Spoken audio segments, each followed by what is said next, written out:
김건희의 이중성이 또 여실히 드러나는 사건이 발생했습니다. 해외에서는 공개 비공개할 것 없이 그렇게 열심히 활동하더니 막상 국내에서는 잠적하고 있는 모습을 보여주고 있는데요. 지금 비 피해로 인해 전국이 떠들썩한데 국민에게 위로의 말 전하는 게 그리도 힘듭니까? 2022년 11월 12일 캄보디아 아동 위문을 간 것처럼 수해를 입은 대한민국 국민에게 방문은 못할지언정 최소한 위로의 움직임이라도 보여줘야 하는 것 아닌가요? 설마 본인이 나서면 지지율이 떨어질까봐 위로의 말도 못하는 상황인가요? 참 어이가 없습니다. 영상 시작하기 전에 구독과 좋아요 한 번씩 부탁드립니다. 어제 중부 지역을 중심으로 시간당 최대 100mm의 폭우가 쏟아져 수해 피해가 속출하고 있으며 심지어는 실종자도 나타났습니다. 정말 상황이 심각한데요. 그런데 윤석열 대통령은 어제 오후 3시부터 전북 제2비금융그룹 아우름 캠퍼스에서 서해안 시대를 여는 경제전진기지 전북이라는 주제로 27번째 민생토론회를 가졌습니다. 그러나 이날 오후 2시에는 경기, 감원, 충남 등에 호우경보가 발효 중이었고 폭우로 인해 비 피해가 속출하고 있는 상황이었죠. 대통령이라면 혹시 모를 상황에 대비해 긴장한 상태로 대기하며 큰 피해를 막기 위해 언제든 지휘할 수 있는 상황을 만들어 놓는 게 이상적인 모습입니다.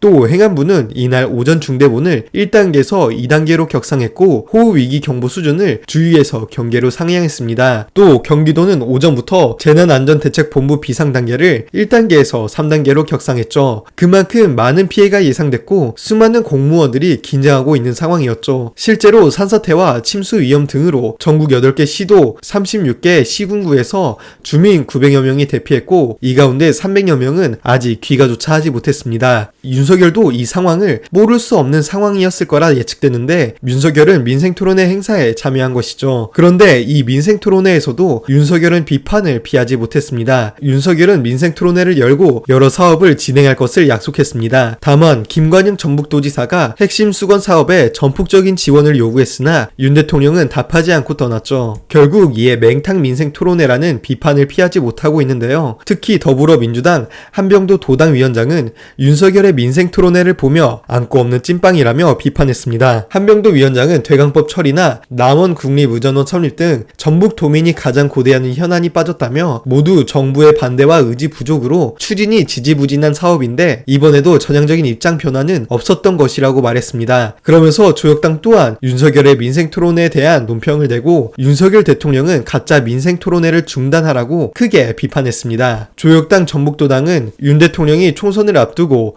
실시한 민생토론회에서 나온 각종 정책과 사업을 이행하려면 총 1274조 원이 필요하다며 올해 정부 예산 656조 6천억 원의 2배 해당하는 액수라고 밝혔습니다. 이어 윤 대통령이 각 지역을 돌며 지원을 약속한 사업들의 실현 가능성이 매우 낮다며 구체적 실행 계획과 예산 없이 발표되는 사업들이 대부분으로 완벽한 가짜 민생토론회라고 지적했습니다. 실제로 민생토론회 역시 국민 세금으로 운영되는 토론회입니다. 왜 우리가 세금으로 이런 말도 안 되는 토론 자리를 계속 열어줘야 하는 건지 솔직히 의문입니다. 그러면서 최근 권익위가 이재명 전 대표의 지난 1월 응급의료 헬기 이송과 관련해 천준호 의원에게 조사를 통보했습니다. 천준호는 18일 이 사실을 공개하고 김건희 여사 명품백 수수 의혹을 부실 종결 처리한 권익위가 묵혀왔던 헬기 특혜 논란을 갑자기 들고 온 건 국면 전환용 정치 횡이라고 크게 비판했습니다. 네, 맞습니다. 현재 최상병 특검과 관련해서 새로운 증거와 증인이 쏟아져 나오고 있습니다. 또 명품백 수수 의혹과 관련해 김건희 측의 어정쩡한 변명으로 권익위의 부실 종결 처리가 다시금 재조명되며 권익위의 위상이 추락하고 있죠. 이대로 가면 이슈의 관성으로 인해 윤석열 정부의 지지율에 추가적인 하락으로 이어질 수밖에 없습니다. 그래서 이슈 전환을 노리기 위해 이재명 대표 헬기를 다시금 꺼내든 것이 아니냐는 의혹이 나올 수밖에 없는 상황인데요. 그러면서 천 의원은 권익위는 명품백 수수 사건과 관련해 김건희 여사에 대한 대면 조사, 배우자의 명품백 수수를 대통령이 인지한 후 신고 및 반환 조치를 했는지에 대한 조사, 대통령 기록물 보관 장소에 대한 현장 조사 등도 제대로 하지 않은 것으로 알려져 권익이라는 오명을 썼다며 이 사건이 발생한 지 7개월이다. 총선 전에 조사를 종결했어야 했고 총선 때문에 못했다면 총선 직후라도 조사를 진행해야 하는데 수개월 동안 가만히 있다가 권익이라는 비판을 듣고 국면 전환용으로 소환조사 요청을 통보해온 것이라고 말했습니다. 또한 천 의원은 권익위는 공직자 행동 강령 위반 사건 신고건으로 조사하겠다 하는데 국회의원은 공직자 행동 강령 직접 조사 대상이 아니다. 시기적으로도 또 사안적으로도 정치적 의도가 있다고 볼 수밖에 수밖에 없다고 말했습니다. 천 의원은 이 전 대표 피습 이후 생명을 구하는 과정에는 어떠한 위법 행위도 없었다면서도 그럼에도 불구하고 권익위의 조사에 성실하게 임하겠다. 단 정권이 위기에 처할 때마다 이 전 대표와 야당을 공격하는 보복의 정치를 중단하라고 경고했습니다. 현재 정부가 물타기 하려는 듯한 모습을 보며 국민은 이미 권익위가 김건희에게 얼마나 부실하게 조사했는지, 또 최상병 특검의 진정한 범인은 누구인지 국민은 이를 감추기 위한 전환용이라 판단하고 있습니다. 거짓은 언젠가 밝혀지며 역사의 심판을 받을 것임을 확신합니다. 대한민국이 정상화되는 그날까지 이정일은 함께할 것임을 약속드리며 오늘 영상 마치도록 하겠습니다. 감사합니다.